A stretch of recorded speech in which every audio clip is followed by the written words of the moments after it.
This film is the latest sequel to the world-renowned 2025 latest zombie movie 28 years later shockingly arrives. The story takes place 28 years after the full outbreak of the zombie crisis. Under the ravages of the virus, the entire territory of Great Britain has long been empty, becoming a veritable zombie paradise. Only a small portion of survivors rebuild their homes on a lonely island not far from the mainland. The regression of technology has returned them to a primitive farming life. Weapons have also changed from advanced firearms to self-made bows and crossbows. But even so, supplies on the island remain very scarce. Even a thin slice of bacon in breakfast. This father and son push back and forth, yielding to each other. However, making matters worse, there is also a woman in the family suffering from the torment of illness. Ella is sometimes normal, sometimes frantic. Without proper medical treatment, she can only slowly die in painful suffering. This is a fact that no one can change. In this context, young Spike is not only psychologically mature, but his combat skills also far exceed those of his peers. His father, Jamie, is an experienced master hunter who can often bring back unexpected supplies from the mainland, so he is highly sought after on the island, and is also the idol Spike strives to catch up to in his heart. Today is Spike's highlight moment. His father is going to take him to the mainland together. Residents come out of their homes one after another to see them off. The two arrive in front of the gate by the coast. All members of the management committee gather here. A woman kindly reminds Spike, there is no aid, no rescue on this trip, once stepping onto the mainland. To survive, you can only rely on yourself, something we learned the hard way. On account of all the people we lost in the past, these warnings did not make the boy choose to shrink back. Instead, it strengthened his determination to fight side by side with his father. Accompanied by the heavy wooden door slowly opening, a moss-covered passage suddenly appears. This road is the only passage between the island and the mainland, usually submerged under the sea. It only briefly emerges from the sea during low tide every morning and evening. This means they must return to the island before the high tide at night. Spike and his father quickly arrive at the opposite shore. The shore is where the island residents obtain fuel. To search for supplies, they must continue deeper. Crossing the hills, before them is an endless stretch of woods and plains. Spike has never seen such a vast land, let alone witness the dangers hidden on this land. The two walk to a patch of woods. A fat mutated zombie catches the man's attention. This kind of zombie moves slowly and has weak aggression. It is most suitable for giving his son practice. Let's go get your first kill, because food cannot be easily obtained. Hungry zombies can only feed on earthworms. Just as Jamie is carefully teaching Spike, another zombie silently appears behind them, although their movement is very quiet when crawling. The battle-hardened Jamie has already discovered the opponent. It comes out after him as mine. Spike strikes quickly, one arrow to the soul. The zombie struggles a few times, then falls heavily to the ground. The zombie behind sees this and wants to take the opportunity to attack. Jamie draws his bow and knocks an arrow at maximum speed to complete the counterkill. Not far away, another zombie runs toward them and is also headshot by Jamie's arrow. To avoid attracting other infected, the two quickly leave the scene. After emerging from the woods is a flat grassland. Herds of elk run freely on the grassland, without the threat of humans. Animals can instead better maintain survival in natural balance. They're amazing. They're beautiful. Just then, Jamie discovers a house nearby. The two immediately enter a state of alert. They carefully search every corner of the house, but unfortunately, this place has long been scavenged empty, leaving nothing useful for the father and son. In the innermost room, crows are pecking at a corpse hanging upside down. The corpse has obvious knife wound marks. Spike, who has lived on the island since childhood, doesn't understand why someone would be so cruel to their own kind. And this is exactly the first law of survival the father wants to teach him. Under the apocalypse, humans are far more terrifying than zombies. The man had already been infected with the zombie virus before dying. Jamie hurriedly tells his son to strike, ending the other's pain. Likely facing such a scene for the first time, the kind Spike hesitates for a long time, but ultimately cannot bring himself to do it, until the constantly struggling zombie breaks the rope. After coming out of the house, the two continue deeper. Bloodstains on the roadside weeds catch Jamie's attention. Not far ahead lie several elk carcasses, already gnawed until only a skeleton remains. A complete deer head still hangs on a nearby tree trunk. Even the spine was forcibly torn off with it. Now for the dead. The alpha mentioned by the man is a kind of zombie-possessing intelligence. Not only tall in stature and fast in movement, but also leads other zombies in tactical group hunting. It is the most terrifying existence among all mutated zombies. Jamie dares not stay long anymore. hurriedly wanting to take his son and leave quickly. Unexpectedly, on the flat grassy platform at the end of the woods, a zombie suddenly appears on the opposite side. Before the two can react, a large number of zombies walk out one after another. The leading zombie is tall and moves fast. Clearly, it is the legendary Alpha Zombie. Jamie senses trouble, hurriedly pulling his son back to the woods. With a roar from the Alpha, the zombie horde frantically sets out as if receiving an order, surrounding Jamie and his son from all directions. The two run desperately on stone steps covered in greenery. The zombie horde behind pursues relentlessly, seeing the opponent getting closer and closer. Jamie hurriedly calls his son to shoot arrows and counterattack. But after all, it is the first time seeing such a terrifying sight. Spike is so scared his hands and feet tremble. He simply cannot perform at his usual level. The two can only shoot while retreating. They hide in the previous house in a disheveled state. The zombie that follows in is pierced through the skull by Jamie's arrow. Finally, before the large group of zombies arrives, the two hide in the attic without further mishap. At the same time, on the other side, the island residents are preparing a celebration party for Spike. This is a ceremony similar to a coming-of-age rite. Every child on the island experiences this important moment. But today, everyone might be disappointed.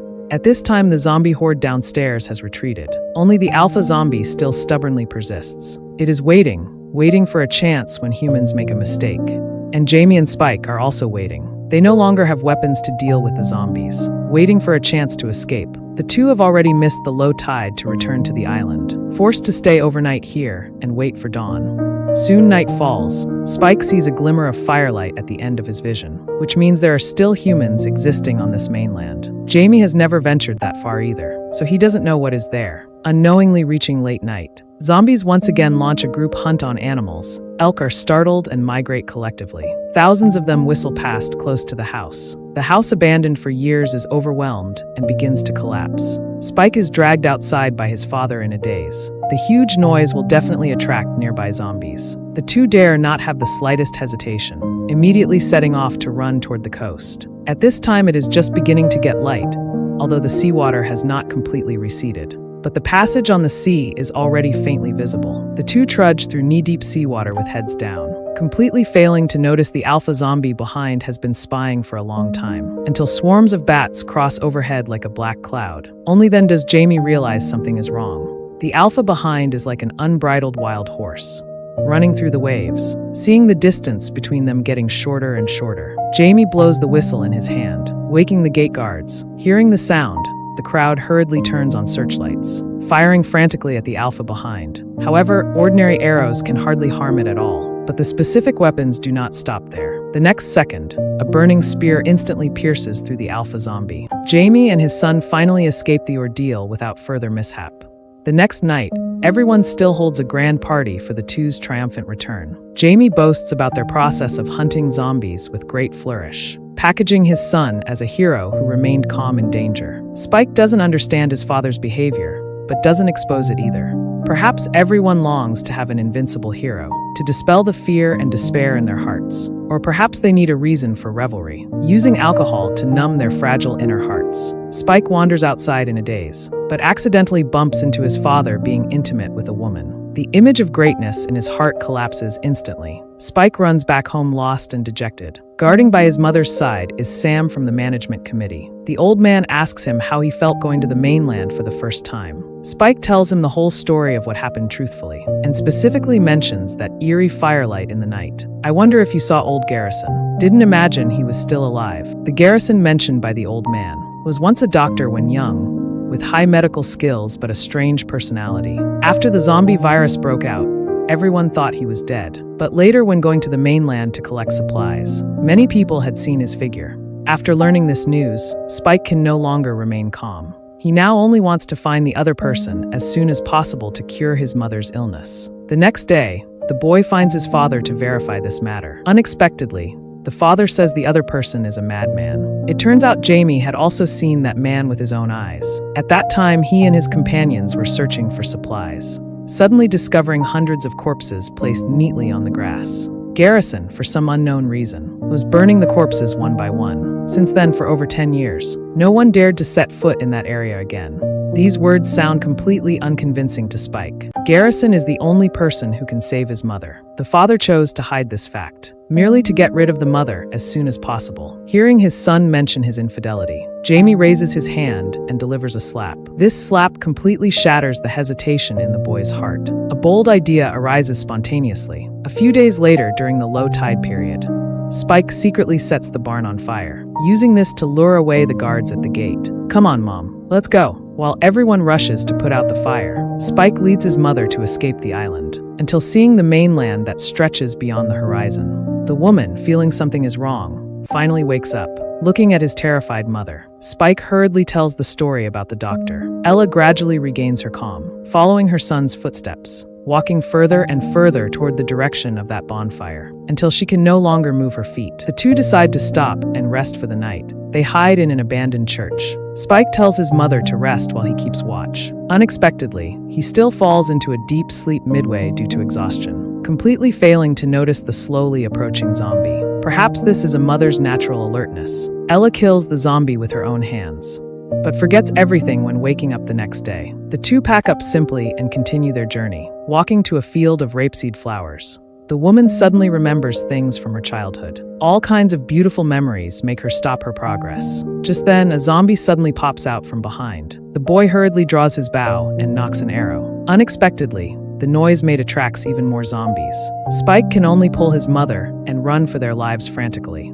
An abandoned gas station appears ahead. The mother and son go inside to hide, but find the room filled with a pungent smell. Before they can react, zombies follow closely and rush in. Just then, the skylight opens. A man's voice tells them to get on the ground. Flames burn all the zombies to ashes. The two once again luckily escape an ordeal. The man who intervened is named Rick, a sailor from Sweden. Subsequently, we learn that the zombie crisis did not break out across the entire Earth. The zombie virus is only ravaging this land of Great Britain. Surrounding waters have patrol fleets from other countries. Rick and his squad were one of them. After the patrol boat hit rocks, they were stranded on this land. The squad was all killed after being attacked by zombies. Now only Rick is left, thinking he could escape under Spike's lead. He didn't expect the boy to be as unfamiliar with this land as he is. Though displeased, he considers it rare to meet survivors in the apocalypse. So Rick decides to travel together with them. The three rest for a moment, then continue their journey. A woman's scream suddenly comes from the distance.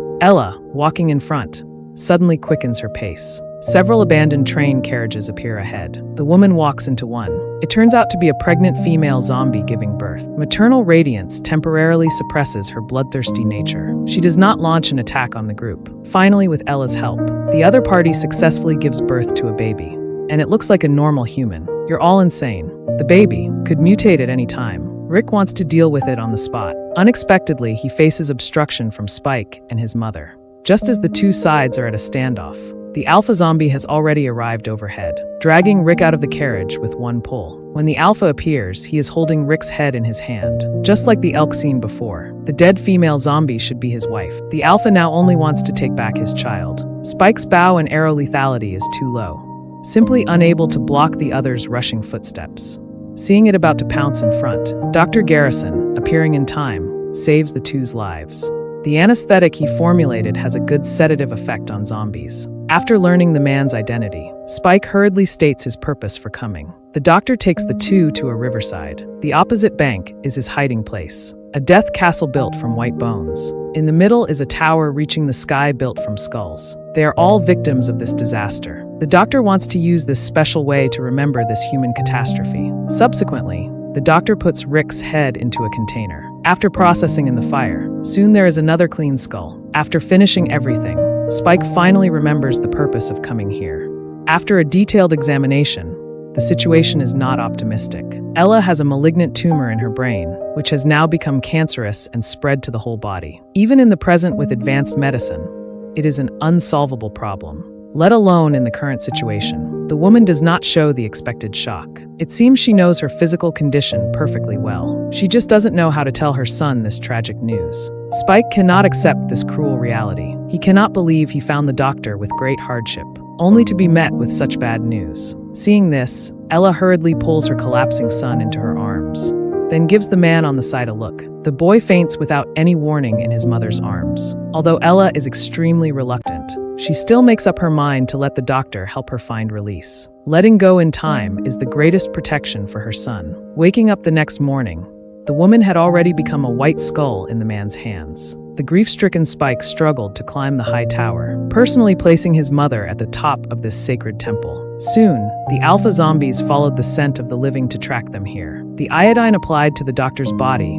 was to mask his own scent. But unfortunately, Spike did not have this kind of camouflage on him. A pair of large hands reached in through the gap. Seeing that the doctor was about to be strangled to death, the boy hurriedly pulled out the anesthetic from the man's body and stabbed it forcefully into the zombie's arm. Although the crisis was temporarily resolved, the doctor simply did not have the supplies needed for the baby here. He must return to that familiar island to have a chance of raising it. But after learning about the real world outside, Spike was unwilling to continue staying on this closed, isolated island. He placed the baby at the entrance of the gate, leaving a letter to explain the situation to his father, and named the girl Ella after his mother's name. Spike did not return to the small island, nor did he return to the doctor's side. Instead, he chose to wander alone. He wanted to keep walking forward until he could no longer see the sea. Under the tempering of extreme environments, Spike quickly grew into an experienced warrior. Dealing with a few scattered zombies was no problem. But when facing a surging horde of zombies, the boy still had to escape as quickly as possible. A tall stone wall ahead blocked the way. Just as he was preparing for a life-and-death struggle,